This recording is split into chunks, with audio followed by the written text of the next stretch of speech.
Hey guys, this is Tyler Franzen with Duramax Tuner, and this is a behind-the-scenes look of our weekend puller. It's a $15,000 budget build.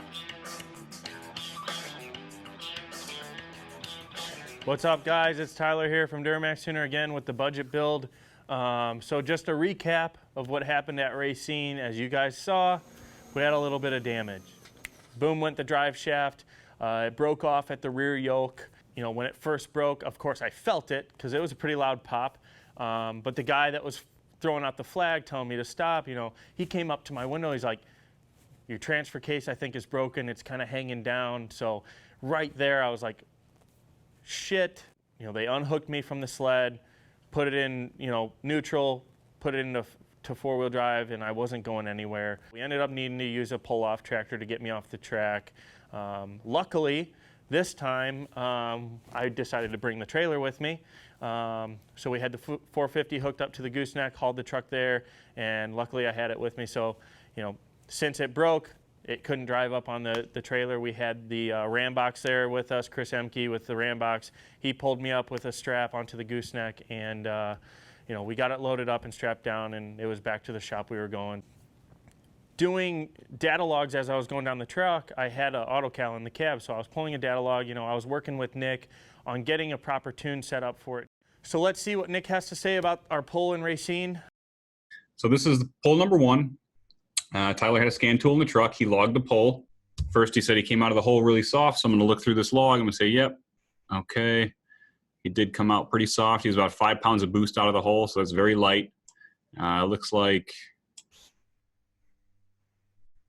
about 4 seconds of pedaling it before he actually went full throttle. So that's unusual for a sled pull. Usually he would come out of the hole at full throttle. And what he told me was he saw a few trucks break right out of the hole, so he wanted to kind of take it easy.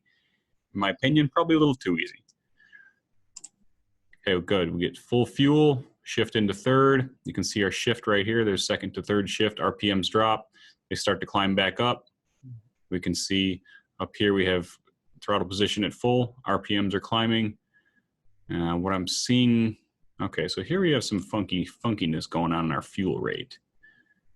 And so our fuel rate goes from 120 or 118, and it starts dropping.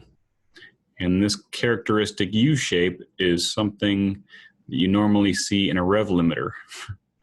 And I'm going to take credit for this one. We have a budget, right? So if something breaks on the truck, like happened last night where it broke the U-joint, and for some reason the engine wants to go to the moon, and I put a very sane rev limiter in there to try and keep the engine together in the instance that we break something in the drive line.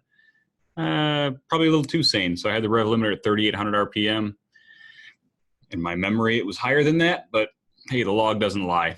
So I had a 3,800 RPM rev limiter in there, which cut fuel for about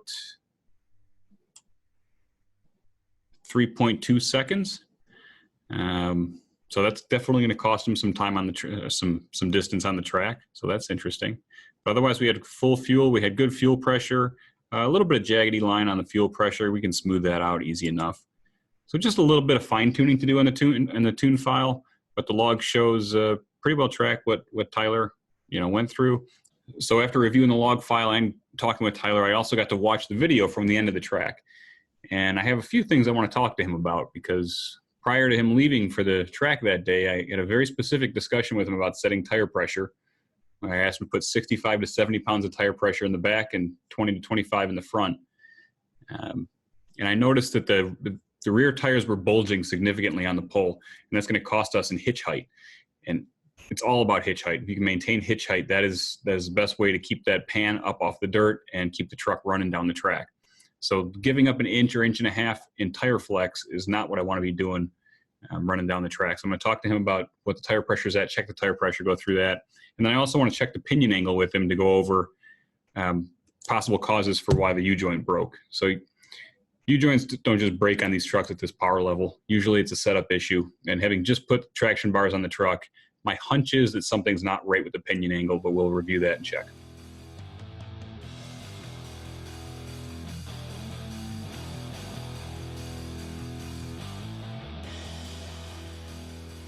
All right, so now that we're under the truck, we can see the yoke. You can see the crack probably better than I can. Right there, there's a crack. It actually runs up into here. Okay. And then there's also a crack right here as well. So Yep. So when that cracks, the U-joint's got no chance, right? definitely. Okay, so we're going to replace this yoke before the pull tonight. And then I wanted to check on the pinion angle because it's always the same story, right? The truck goes down the track, end of the track, snap. Yep. U-joint lets go. And usually what we see is that the pinion angle works up at the end of the track, and then you get the bind, and then the yoke breaks. Yep. And so I suspected that on this one. We put the gauge on it, and it looks like we're about 3.5 degrees bubble up. And what I would prefer to see is to start bubble down, and then under load, it'll come up a little bit and hopefully zero out. So if we're 3.5 degrees up, I'd like to start about 2 degrees down. So I think we're about 5.5 degrees nose up. So this thing's got to come down about 5 degrees from center. And we can do that by adjusting with the Yep. bars, right?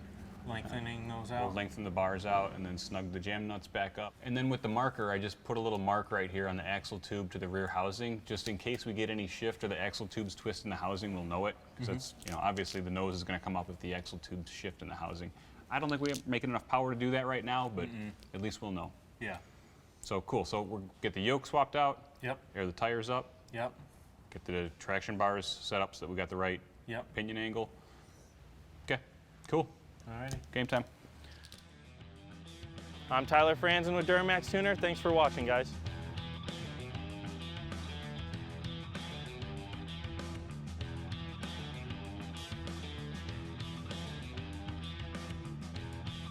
Maybe judging by my attitude, you can tell I'm a little bit pissed off.